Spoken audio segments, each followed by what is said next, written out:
नमस्कार. चला आज आपण महाराष्ट्राच्या भूगोलातून एक जबरदस्त प्रवास करूया. भारत देशातील एक अत्यंत महत्त्वाचं राज्य ज्याची भूमी खूपच वैविध्यपूर्ण आहे. तर महाराष्ट्राबद्दल बोलायचं झालं तर सगळ्यात आधी डोळ्यासमोर येतो तो त्याचा प्रचंड आकार. तब्बल 3,07,713 चौरस किलोमीटर. आता हा आकडा ऐकायला तर खूप मोठा वाटतो, नाही का?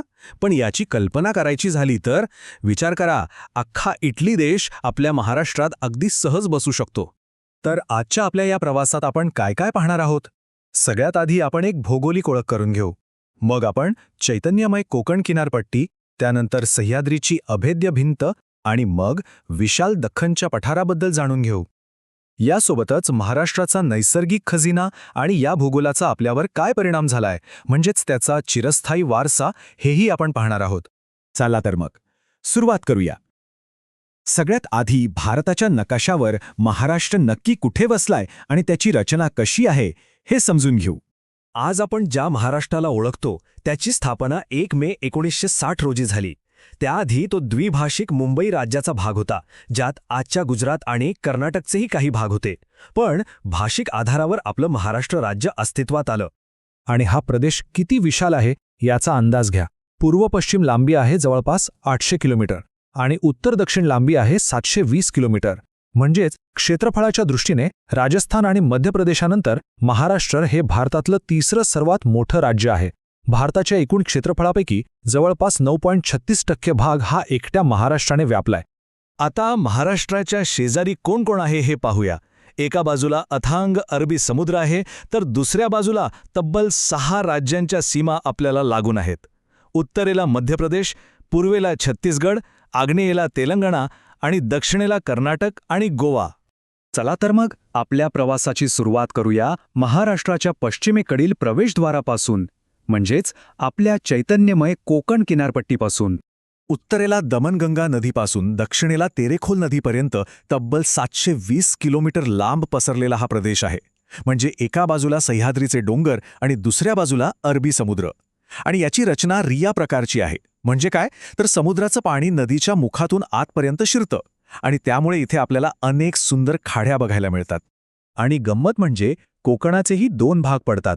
एक म्हणजे उत्तर कोकण, जिथे मुंबईसारखी मोठी शहरं आहेत आणि लोकवस्ती खूप दाट आहे. आणि दुसरा म्हणजे दक्षिण कोकण, जो आपल्या नैसर्गिक सौंदर्यासाठी आणि खनिज संपत्तीसाठी ओळखला जातो. आता कोकण किनारपट्टीवरून आपण पूर्वेकडे येऊया. इथे आपल्याला सामोरी येते एक अभेद्य भिंत, महाराष्ट्राचा कणा, जी राज्याचं हवामान, इथल्या नद्या आणि इतिहासाला आकार देते. हो, मी सह्याद्रीबद्दलच बोलतोय. हा सह्याद्री, ज्याला आपण पश्चिम घाट म्हणूनही ओळखतो, ही एक अवशिष्ट पर्वतरांग आहे. महाराष्ट्रात याची लांबी जवळपास 640 किलोमीटर आहे आणि सरासरी उंची आहे 900 मीटर. उत्तरेकडे ही रांग रुंद आहे आणि जसं आपण दक्षिणेकडे जातो तसतशी ती अरुंद होत जाते.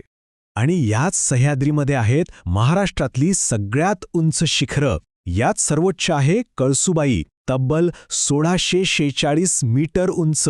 ह्याला महाराष्ट्राचं एव्हरेस्ट असंही म्हटलं जातं. त्याखालोखाल साल्हेर, महाबळेश्वर आणि हरिश्चंद्रगड यांसारखी शिखरं आहेत.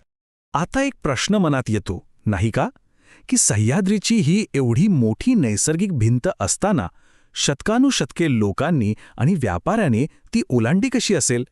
आणि याचं उत्तर आहे घाट. हो, या पर्वतरांगांमधून जाणाऱ्या खिंडी किंवा मार्ग. हे घाट म्हणजे कोकण किनारपट्टी आणि पठाराला जोडणाऱ्या खऱ्या अर्थाने जीवनवाहिन्या आहेत. विचार करा, मुंबई नाशिकला जोडणारा कसारा घाट, मुंबई पुण्याला जोडणारा बोर घाट किंवा कोल्हापूर रत्नागिरीला जोडणारा आंबा घाट, यांच्याशिवाय व्यापार कसा झाला असता? बरं, हे घाट ओलांडून आपण पुढे आलो की आपण प्रवेश करतो महाराष्ट्राच्या विशाल हृदयात, म्हणजेच दख्खनच्या पठारावर. हा प्रदेश इतका मोठा आहे की महाराष्ट्राचा जवळपास 90% भाग याच पठाराने व्यापलाय. आणि हे पठार बनलंय प्राचीन ज्वालामुखीच्या लावारसापासून. याचा उतार पश्चिमेकडून पूर्वेकडे आहे. आणि या पठाराचं एक खास वैशिष्ट्य आहे इथली रेगूर मृदा. ही एक काळ्या रंगाची सुपीक माती आहे, जी बेसॉल्ट खडकापासून तयार झाली आहे. तिला काळी कापसाची मृदा असंही म्हणतात. आणि ह्याच मातीमुळे हा प्रदेश शेतीसाठी एक समृद्ध केंद्र बनला आहे. आता या पठाराची रचना पण खूप इंटरेस्टिंग आहे.